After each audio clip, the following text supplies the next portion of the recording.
Esce il 27 febbraio con Universal Pictures, anteprime il giorno di San Valentino. Chiamo in ordine di seduta gli ospiti di questa mattinata e di questa giornata, a cominciare da Woodall.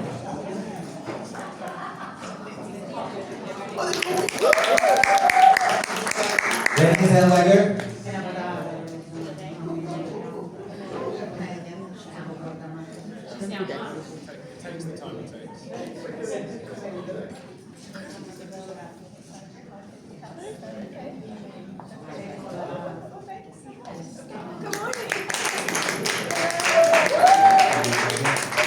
Chiwetel Ejiofor.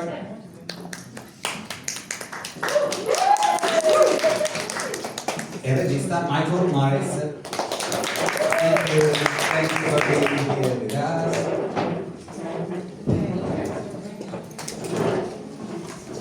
So,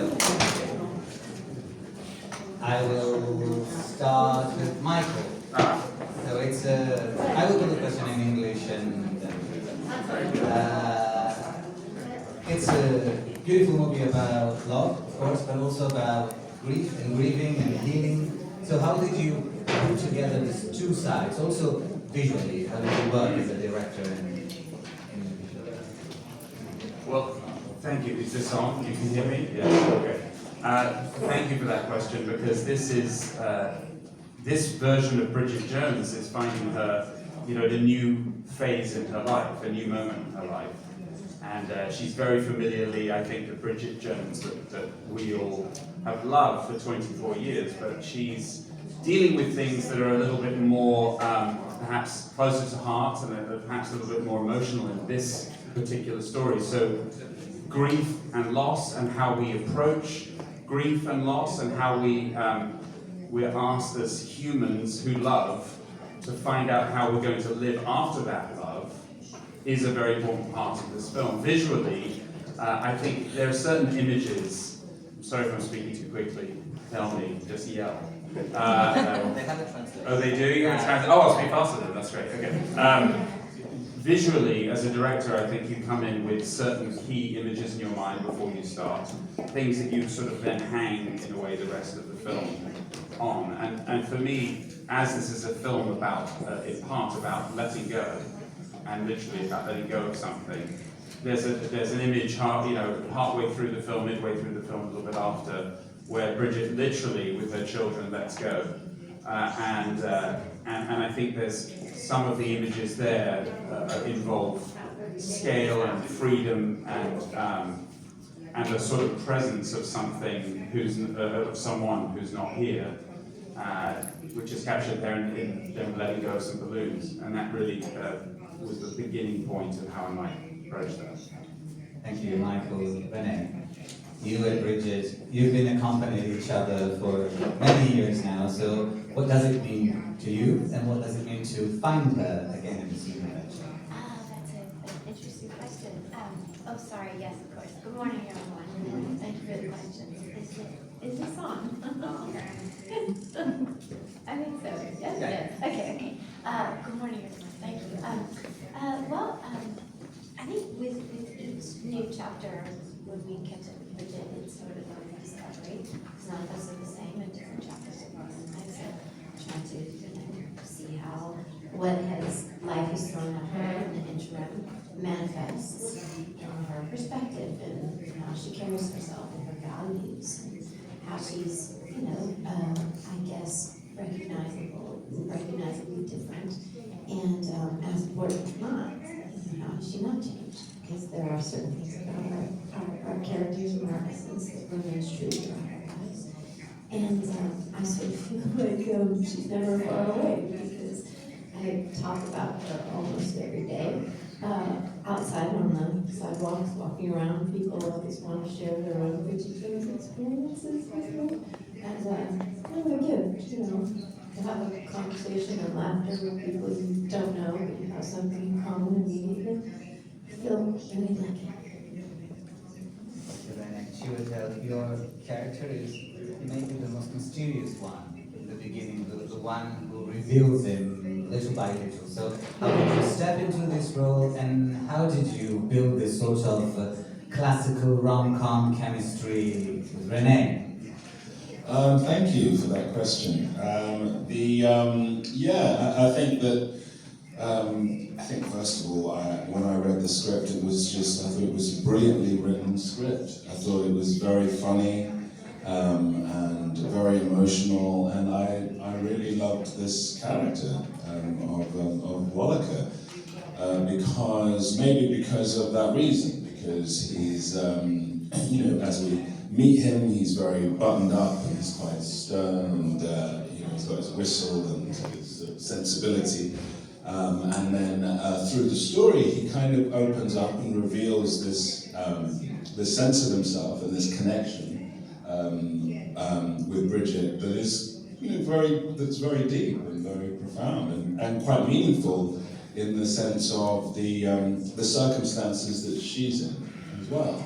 And what her challenges are, what her needs are, and what the needs are of her children, and Billy especially, and the connection Mr. Walliker has with him as an educator was very interesting to me. It was very truthful about how we grow older, how we change, how our needs change, how our perspective changes, and the people that we surround ourselves with changes, importantly. So all of those things I thought were very, very rich, and they were still very fun, and as you say, they were very classic in the sense of them sort of finding each other and learning about each other and understanding each other, and I thought all of that felt very deeply romantic and engaging and truthful and modern, and working with Renée was such a wonderful experience, and I was a little intimidated by this very beloved franchise and stepping into it. But Renée is so welcoming, as was everybody, and Michael, of course, and just the sense of it had such positivity and optimism. So it was very fun to play all of those moments. We can feel this fun vibe. Yeah, a lot. Speaking about beloved franchises, entering in such an iconic and beloved world as Bridget Jones is both a challenge and a responsibility. So how did you approach this challenge, both professionally and personally? Hello.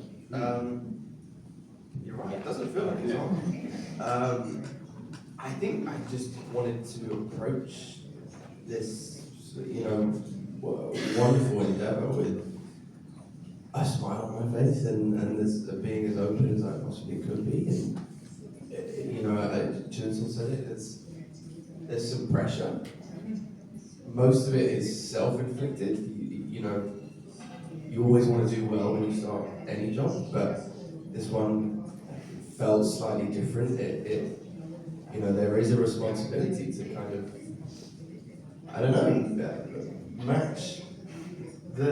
match the energy, and it's impossible to match Renée's wonderful energy. So I think I took the pressure off quickly, but it's such a wonderful thing, to get to be a part of, and I think a lot of that is due to this woman's generosity and kindness, and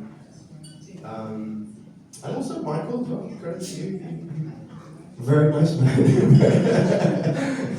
And you weren't scary, so that was it. I think it was a really, really joyous experience for me, and I'm very grateful. Thank you to all of you. Vi lascio alle domande, potete farlo ovviamente in italiano, hanno la traduzione, you can hear the translation of the questions.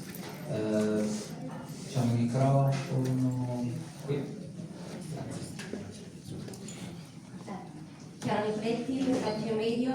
My question is more of a thank you question, because after watching Bridget Jones' About the Boy yesterday and getting again into this universe, this morning while I was embracing my chaos with kids and trying to look decent, I wanted to thank you because I felt seen again. So my question is for all of you and for Renée, is that Bridget's magic? Is that the secret of her success? Could you come on the rest of the tour with us? 'Cause that was so beautifully put. Well, for me, you know, coming into it myself, I think you said it beautifully, and it's what Emma Thompson says in the film. And if you're going to give one person a true line to speak, you give it to Emma Thompson when she says, "Embrace the chaos, Bridget." And that's what I have always loved. Funnily enough, I myself identified with Bridget when I first saw her 24 years ago. You know, among a sea of fabulous male characters, there was Bridget, who just spoke to me as someone that, if I'm standing giving a speech, I might drop the microphone and look around and find it, but I'm going to stand up again, and I'm going to finish, and I'm going to try and do the best I can, because she approaches life with optimism and with joy, and inside of a chaos that is very similar to warmth, right? Chaos and warmth feel very close to me. And that's what I take from Bridget, and I think I'm not the only one. Yeah, I completely agree. I think right from the time that I first saw the first film, Bridget Jones captures a certain kind of quality. Life for so many people feels chaotic and feels like you're spinning plates all the time and you're dropping some of them, but she always has this kind of optimism, perseverance, and kindness, and she sort of does it with all of these qualities, and it makes you feel like you can as well. Obviously the films are, I suppose it's fair to say that they are geared a lot of the time towards women, but there are so many men, I think, and as Michael says, that really felt that they were understood by Bridget and understood Bridget themselves, and as well as having really great male characters, it's wonderful that that's true of Bridget as well. Yeah, and back to what you said, I think it's this magic of Helen's talent to mine these moments and these experiences that feel universally relatable, cross-culturally, cross-generationally, and what an unusual experience to sort of go through life and share life's, odd moments and these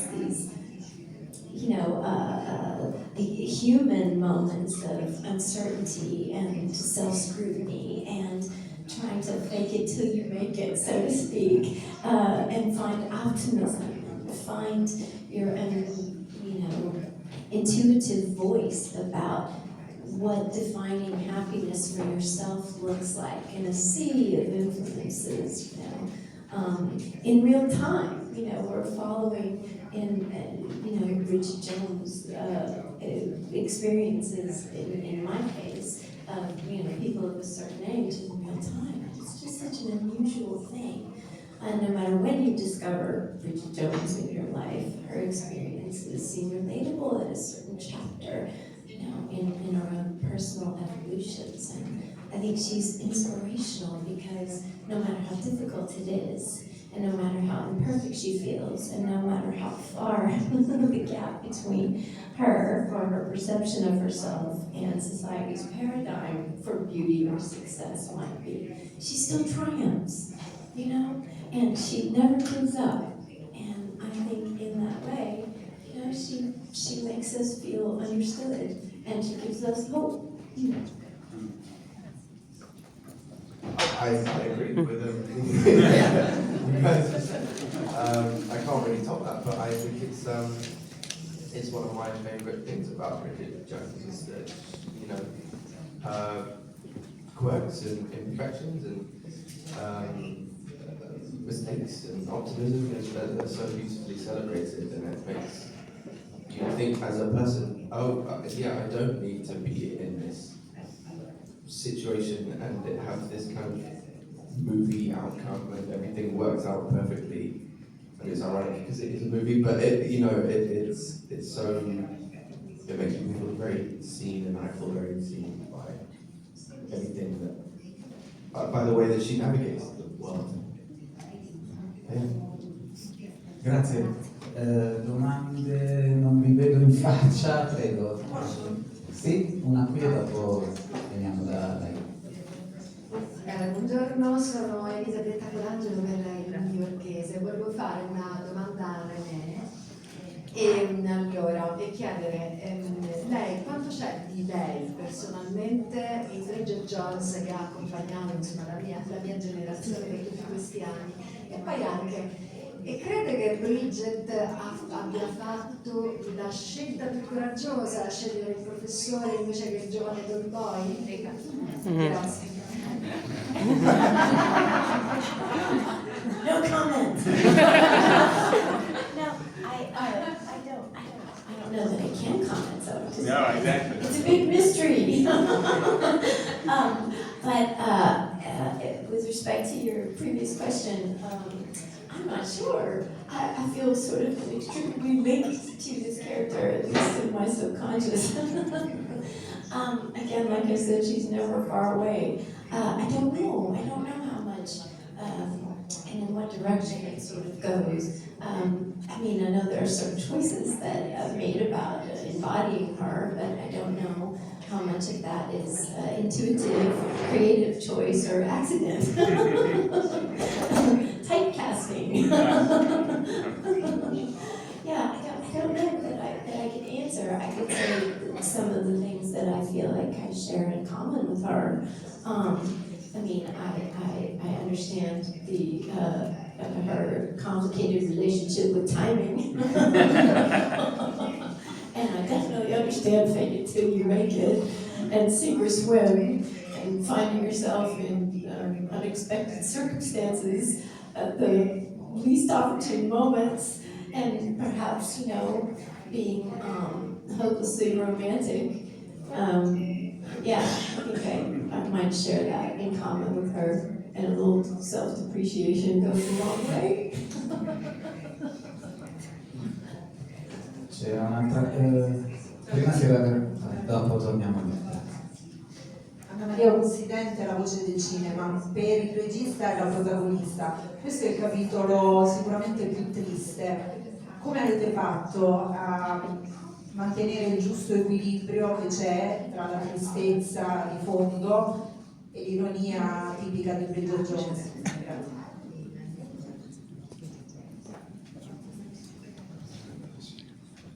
Well, yes, I agree with you. There's a new tone that we're looking for here, and as I sort of touched on earlier, I think it's because this franchise has this incredible, maybe unique position that we've been living alongside one woman living in a city for 24 years. And we've been with her as she's starting out.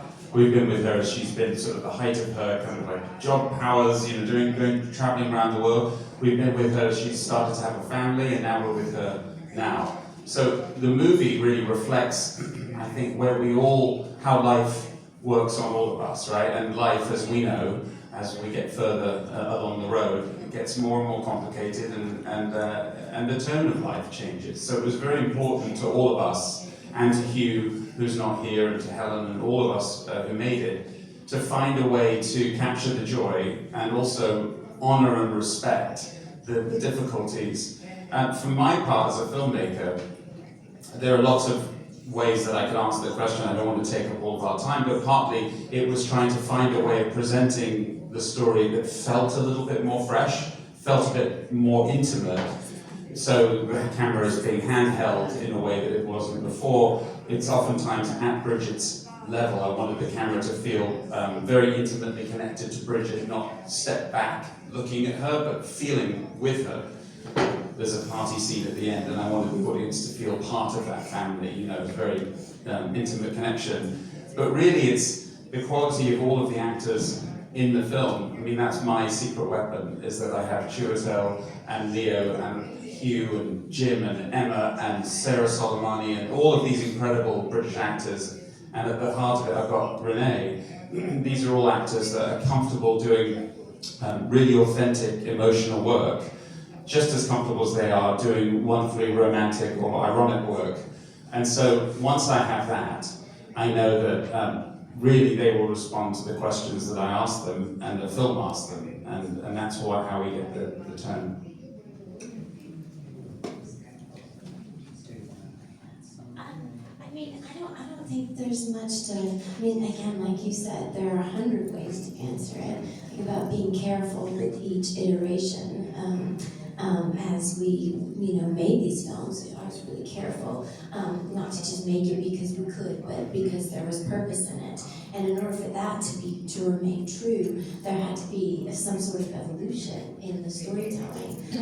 Can't just tell the same story the same way over the course of 24, almost 25 years, and people feel like this, I guess, character and her world have moved in real time with, us as an audience. I think it would be an authentic representation of a person in this chapter of his or her life, Bridget's life, and in this case, obviously, without more substantively looking at the more, I guess, challenging moments in life.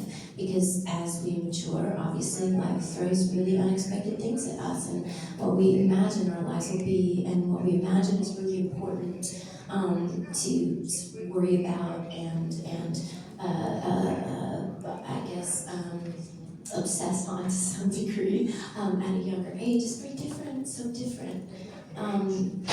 But this essence of this character.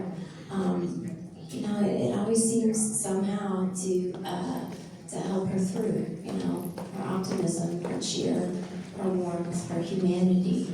And I think that, it's true for all of us, isn't it? That we don't get to this age and not understand loss and grief and, we're never the same on the other side of it, are we? But we look for hope, don't we? And that's one of the things that remains relatable in this latest chapter. Prego, prima si era prenotata per questa signora Inchieri, grazie. Sì, buongiorno, Beatrice Ferruccioli del Quotidiano Nazionale per Renée. Bridget Jones è sicuramente il personaggio forse che gli ha dato più fama nel mondo, però gli Oscar sono arrivati con Ritorno con Mountain e con Judy.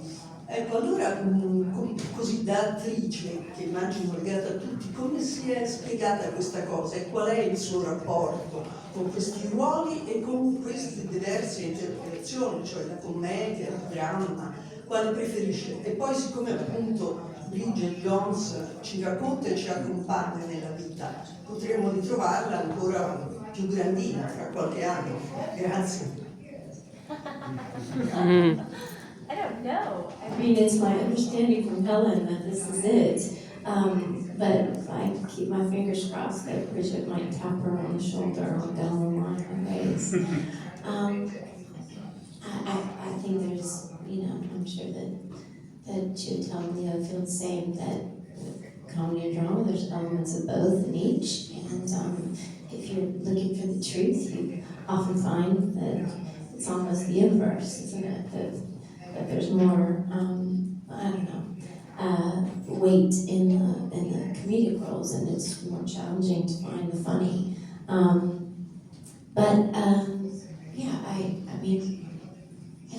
like a good story, and I like exploring different aspects of, the human experience and things that might not be familiar with or have had the opportunity to explore before.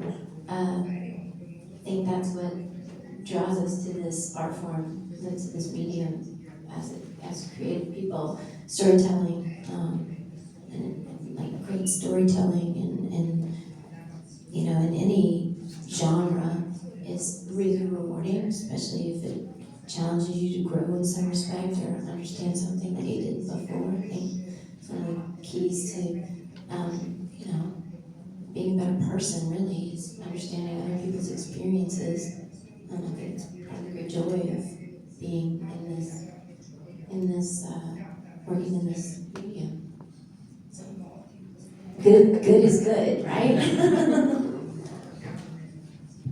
Chi si era qua? Poi in fondo, Grazie. Chiara Giovannini, da Woodall. Innanzitutto volevo ringraziare Renée per essere tornata dopo tanti anni nel ruolo di Bridget Jones, perché io sono del 96, sono cresciuta con questa rom-com e nonostante siamo in un mondo di tante rom-com che cercano di innovarsi ma puntano tutto sullo spazio, Bridget Jones non passerà mai di moda e la sua dolcezza rimarrà innata, quindi grazie. Soprattutto ci tenevo a chiederti cosa è cambiato dopo tanti anni che interpretavi il personaggio e come ti sei approcciata a questo personaggio questa volta, in che modo è cambiato, e per i ragazzi invece se si ricordano quando è stata per la prima volta che hanno visto un film di Bridget Jones e quale team erano, se Daniel oppure se Mark. Grazie.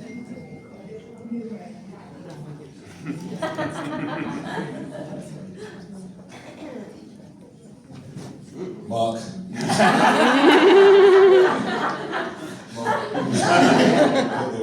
I mean, these are iconic characters, aren't they? They are irreplaceable, Daniel Cleveland and Mark Darcy, and so it's wonderful to play guys, you know, in a Bridget Jones story, but completely different guys. And but I remember, yeah, very vividly watching the film for the first time, and just loving it. You know, I hadn't read the book when it first came out. It was very popular, and it was a big deal.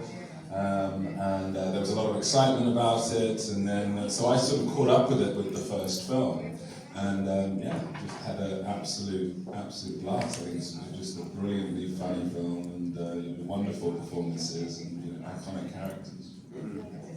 Yeah, I was also born in '96, so I don't know how old we were.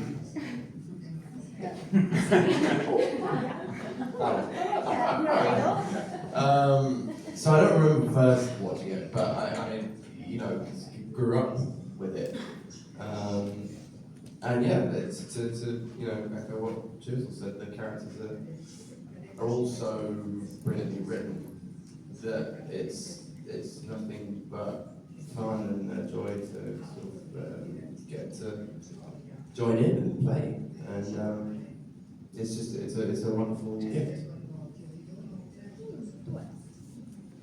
Un'altra domanda. Ah, non so se... I would say for me too. It's a fun day at work.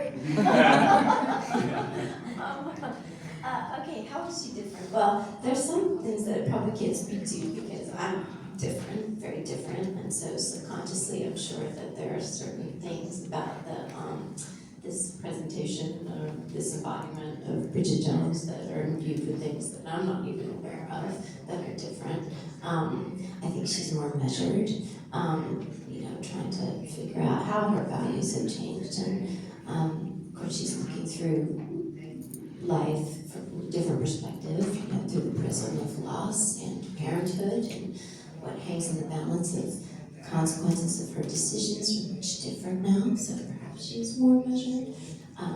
But again, I think the essence of Bridget remains true.